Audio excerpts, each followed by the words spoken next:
माही मनीषा का हुआ विवेक सिंह के साथ ही एमएमएस वीडियो वायरल। तो क्या खबर की जानकारी जानेंगे इसी वीडियो में। उससे पहले आप चैनल पे नए हैं तो चैनल को ले सब्सक्राइब और वीडियो कर दे लाइक। चलते खबर की ओर। तो आपको बता दें भाई लोग, माही मनीषा जो भोजपुरी की मानी जानी डांसर और विवेक सिंह जो केसारी लाल के मैनेजर हैं, उनके साथ कहा जा रहा है कि इनका एक प्राइवेट वीडियो हुआ है लीक।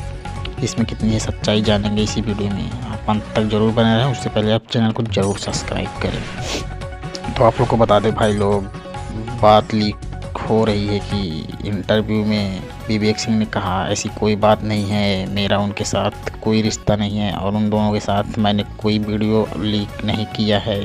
वहीं माही मनीषा भी कह रही हैं मेरा एडिटिंग द्वारा वीडियो वायरल किया जा रहा है।